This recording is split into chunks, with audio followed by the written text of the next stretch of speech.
Hello friend, welcome to my YouTube channel Unique Maths as you suffer to all of you friend. Today we discussing Jawahar Navodaya Vidyalaya class 10 में admission के लिए how to registration application form for admission to class 10, what is its eligibility, what is its selection criteria and how to apply for Jawahar Navodaya class 10 के लिए। Okay so friend, आप इस channel में नए जुड़े हुए हैं तो हरी आप चैनल को सब्सक्राइब कर दीजिए, वीडियो को लाइक कर दीजिए। हम डिटेल में बात करेंगे eligibility, selection criteria, how to apply અને એનું જે ફોર્મ ફોર્મેટ છે એ કયા ફોર્મેટની અંદર આપણે ભરી શકશું। તો ફર્સ્ટ ઓફ ઓલ, નવોદય વિદ્યાલય સમિતિમાં ધોરણ 11માં પ્રવેશ માટે એટલે ધોરણ 10ના જે વિદ્યાર્થીઓ છે એ અત્યારે ફોર્મ ભરી શકે છે। ધોરણ 11માં વિદ્યાર્થીઓના પ્રવેશ માટેની સૂચનાઓ ખાલી બેઠકો સામે સત્ર 2025 અને 26માં જે રાષ્ટ્રીય શિક્ષણ નીતિ 1986માં પરિકલ્પના મુજબ સરકારે તમિલનાડુને બાદ કરતા 35 રાજ્યો કેન્દ્રશાસિત પ્રદેશમાં જવાહર નવોદય વિદ્યાલય નામની સ્વશૈક્ષણિક સંપૂર્ણ રહેણાંક સંસ્થાઓની સ્થાપના કરી છે અને હાલમાં આવા 689 વિદ્યાલયોને મંજૂરી આપવામાં આવી છે। તો આ વિદ્યાલયનો મુખ્ય ઉદ્દેશ્ય ગ્રામીણ વિસ્તારોના પ્રતિભાશાળી બાળકોને તેમના પરિવારની સામાજિક આર્થિક સ્થિતિને ધ્યાનમાં લઈ અને વિના સાંસ્કૃતિકના મજબૂત ઘટક નૈતિક મૂલ્યોનું શિક્ષણ, પર્યાવરણ પ્રત્યે જાગૃતિ, સાહસિક પ્રવૃત્તિઓ અને શારીરિક શિક્ષણ સહિત સારી ગુણવત્તાયુક્ત આધુનિક શિક્ષણ પૂરું પાડવાનો છે। અને જવાહર નવોદય વિદ્યાલયમાં ધોરણ 11માં ઉપલબ્ધ ખાલી બેઠકો ભરવાનો પ્રસ્તાવ છે। તો શૈક્ષણિક વર્ષ 2025-26 દરમિયાન જવાહર નવોદય વિદ્યાલયમાં ખાલી રહેલી બેઠકો સામે ધોરણ 11માં પ્રવેશ માટે લાયક વિદ્યાર્થીઓ પાસેથી અરજીઓ મંગાવવામાં આવે છે અને CBSE રાજ્ય શિક્ષણ બોર્ડ દ્વારા લેવામાં આવતી ધોરણ 10 બોર્ડ પરીક્ષાઓમાં વિદ્યાર્થીઓના પ્રદર્શનના આધારે પ્રવેશ આપવામાં આવે છે।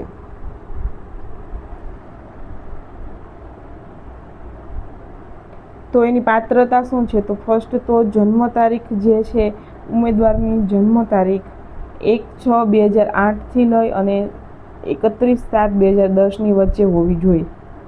પછી તો કે ઉમેદવારે શૈક્ષણિક સત્ર 2024-25 દરમિયાન જવાહર નવોદય વિદ્યાલય જે જિલ્લામાં સ્થિત છે તે જિલ્લાની માન્ય શાળા CBSE અથવા તો અન્ય કોઈ રાજ્ય શિક્ષણ બોર્ડ સાથે જોડાયેલી માંથી ધોરણ 10 પાસ કરેલું હોવું જોઈએ। એટલે અહીંયા CBSE જ માત્ર નથી પણ CBSE તેમજ અન્ય કોઈ રાજ્ય શિક્ષણ બોર્ડ એટલે ગુજરાત રાજ્ય શિક્ષણ બોર્ડ આર ઓલ્સો ઇન્ક્લુડિંગ, એ લોકો પણ જે છે એલિજિબલ છે। ધોરણ 10માં 60% કે તેથી વધુ મેળવનાર વિદ્યાર્થી જ અરજી કરવા પાત્ર છે। હવે વિજ્ઞાન પ્રવાહમાં પ્રવેશ લેનાર ઉમેદવારે વિજ્ઞાન વિષયમાં ઓછામાં ઓછા 60% ગુણ હોવા જોઈએ ધોરણ 10ની અંદર। અને કોઈપણ પ્રવાહમાં ગણિત પસંદ કરતા ઉમેદવારે ધોરણ 10માં ગણિતમાં ઓછામાં ઓછા 60% ગુણ હોવા જોઈએ। પસંદગીની માપદંડ, તો પસંદગી આપવામાં આવશે તો કે CBSE સંલગ્ન શાળાઓના ઉમેદવારો, જો બેઠકો હજુ પણ ખાલી રહે છે તો અન્ય માન્ય રાજ્ય બોર્ડના ઉમેદવારને યોગ્યતાના ક્રમમાં ધ્યાનમાં લઈ શકાય છે। એટલે તમને CBSE વાળાને ફર્સ્ટ પ્રાયોરિટી આપે છે। ટૂંકમાં ઇટ મીન્સ એ કહેવા માંગે છે કે જે CBSE બોર્ડમાંની અંદર 9મું ધોરણ 10મું ધોરણ કરેલા હશે, 10માં સારા એવા પર્સન્ટેજ હશે તો જવાહર નવોદય વિદ્યાલય 11મા ધોરણમાં એ લોકોને ફર્સ્ટ પ્રાયોરિટીથી એડમિશન આપે છે અને મેરિટ લિસ્ટ તૈયાર કરવામાં આવશે અને વિદ્યાર્થીઓની પસંદગી ફક્ત ધોરણ 10માં મેળવેલ ગુણના આધારે ખાલી જગ્યાઓ સામે કરવામાં આવશે।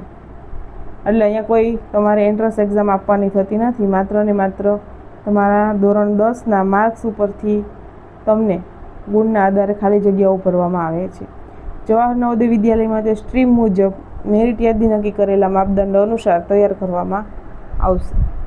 સમિતિની અરજી કેવી રીતે કરવી? તો કોઈ પણ લાયક ઉમેદવાર જો છે તો સંબંધિત જવાહર નવોદય વિદ્યાલય દ્વારા જનરેટ કરાયેલ લિંક પર જઈ ઓનલાઈન અથવા તો ઓફલાઈન મોડ દ્વારા અરજી ફોર્મ સબમિટ કરી અને જવાહર નવોદય વિદ્યાલયમાંથી અરજી ફોર્મ મેળવીને વેબસાઇટ ઉપરથી અરજી ફોર્મ ડાઉનલોડ કરો। અહીંયા જે વેબસાઇટ આપી છે www.navodaygovernment.in અને માગેલી માહિતી તમે ભરી દો. અહીં આપણે ફોર્મ ફોર્મેટ જ જોઈએ છે, તો એ ફોર્મ સબમિટ કરી હવે એને કાં તો ઈમેલ આઈડીથી અથવા તો ભૌતિક સ્વરૂપમાં તમારે જે જિલ્લામાં જવાહર નવોદય વિદ્યાલય છે ત્યાં સબમિટ કરાવવાનું રહેશે. અને એની લાસ્ટ ડેટ છે 10 ઓગસ્ટ 2025. જે ઉમેદવાર હાલ ધોરણ 10ની અંદર અભ્યાસ કરે છે એ ઉમેદવાર માટે છે. તો એનું કંઈક ફોર્મનું ફોર્મેટ આવું છે. તમારા ડિસ્ટ્રિક્ટ પ્રમાણે કેપિટલ અક્ષરની અંદર નામ લખવાનું છે, આધાર નંબર, ફોટો લગાવવાનો છે, mother name, father name, name of candidate if is not guardian. Okay, mother and father is not guardian, then another જે ગાર્ડિયન છે એનું નામ લખવાનું છે, એનું રિલેશન લખવાનું છે. જો મમ્મી પપ્પાનું ગાર્ડિયન નથી તોની વાત છે. Number 6 nationality of the candidate. Number 7 permanent postal address. પછી છે મોબાઈલ નંબર. 7 પર પરમેનન્ટ પોસ્ટલ એડ્રેસ છે, કાં તો તમારું પ્રેઝન્ટ પોસ્ટલ એડ્રેસ હોવું જોઈએ અને પરમેનન્ટ બોથ લખી શકો છો. પછી તમારે 9 નંબર પર જેન્ડર, એરિયા, રૂરલ એરિયા છે, અર્બન છે, કેટેગરી. પછી જો ડિસેબલ છે તો ડિસેબિલિટી. ધેન નંબર 10 ઉપર date of birth. In word also identification mark. કોઈ જગ્યાએ તમને તલ છે તો મોલ ઓન ધીસ પાર્ટ, જે પાર્ટની અંદર તમને તલ છે એ તમે આઈડેન્ટિટી તરીકે માર્ક કરી શકો છો. કોઈ ઇન્જરી થઈ છે તો એ તમે આઈડેન્ટિફાઈ તરીકે માર્ક કરી શકો છો. પછી then parents annual income in 11 પર. 12th પર name of school where candidate or study in class 10. 10ની અંદર તમે જે સ્ટડી કરો છો એ સ્કૂલ નેમ. અને રિકોગ્નાઇઝ હશે may be all school. CBSE board through હશે તો યસ જ આવશે ટીક માર્કની અંદર બી ઓપ્શનમાં, 12B માં. Then 13A whether school is located in rural area, yes or no. Rural area, urban. આગળ પણ કર્યું તો અહીંયા પણ લખવાનું છે. પછી બી ઉપર છે બોર્ડ ઓફ અફિલિએશન, એ પણ લખવાનું છે. નંબર 14 ઉપર medium through which candidate has study in class 10, Hindi યા ગુજરાતી. અને Hindi, Gujarati or English medium, જો તમારું મીડિયમ છે લખી શકો છો. પછી તમારું એકેડેમિક ક્વોલિફિકેશન નંબર 15 ઉપર હાઈસ્કૂલ ક્લાસ 10, તમારું 10 કમ્પ્લીટ થઈ ગયું છે એમનું જે છે ડિટેલ અહીંયા સબમિટ કરવાની છે. આપણે સ્ટાન્ડર્ડ 11ની અંદર એડમિશન માટેની પ્રોસેસ છે, એટલે તમારું ઓલ જે ક્રાઇટેરિયા છે, એલિજિબિલિટી છે, ક્વોલિફિકેશન, 10thનું ક્વોલિફિકેશન એ અહીંયા દર્શાવવાનું છે. Then stream of for a candidate may optimization maximum 2 stream. Okay, maximum 2 સ્ટ્રીમની અંદર તમે એપ્લાય કરી શકો છો. અહીંયા સ્ટ્રીમ આપી છે science with maths, science without maths, it's means science in biology in 2 number, humanity, commerce અને વોકેશનલ. આ 5 સ્ટ્રીમની અંદર કોઈ પણ 2 ઉપર તમે ટીક માર્ક કરી શકો છો. મેક્ઝિમમ ઓપ્ટિમાઇઝેશન 2 સ્ટ્રીમ કરી શકો છો.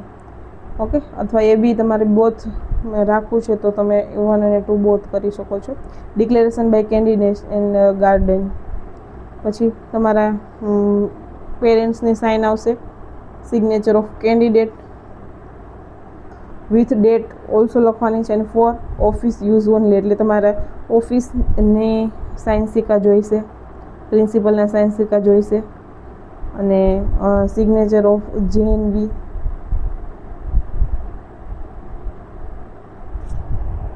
With date.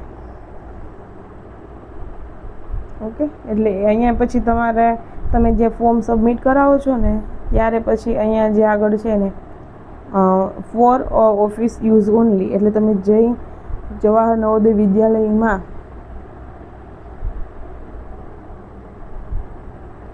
તમારું હાર્ડ કોપી સબમિટ કરાવો છો ત્યાં એ લોકો અહીંયા તમારા સાયન્સ એ લોકોનું નવોદય વિદ્યાલયના પ્રિન્સિપાલ હશે, એ સાયન્સ સિક્કા કરી અને તમારું ફોર્મ જે છે કન્ફર્મ કરશે. અને અગેન એન્ડ અગેન આ ફોર્મ જે છે એ હાર્ડ કોપી સબમિટ કરાવવાની છે તમારા જિલ્લાના નવોદય વિદ્યાલયના પ્રિન્સિપાલ આગળ. Okay, so if any query in this video you are comment in comment box. And ऐसे ही न्यू वीडियो के साथ नेक्स्ट वीडियो में मिलेगी। एंड अभी तक वीडियो को लाइक नहीं किया है तो और ये वीडियो को लाइक कर दीजिए एंड चैनल को सब्सक्राइब कर दीजिए। Thank you guys.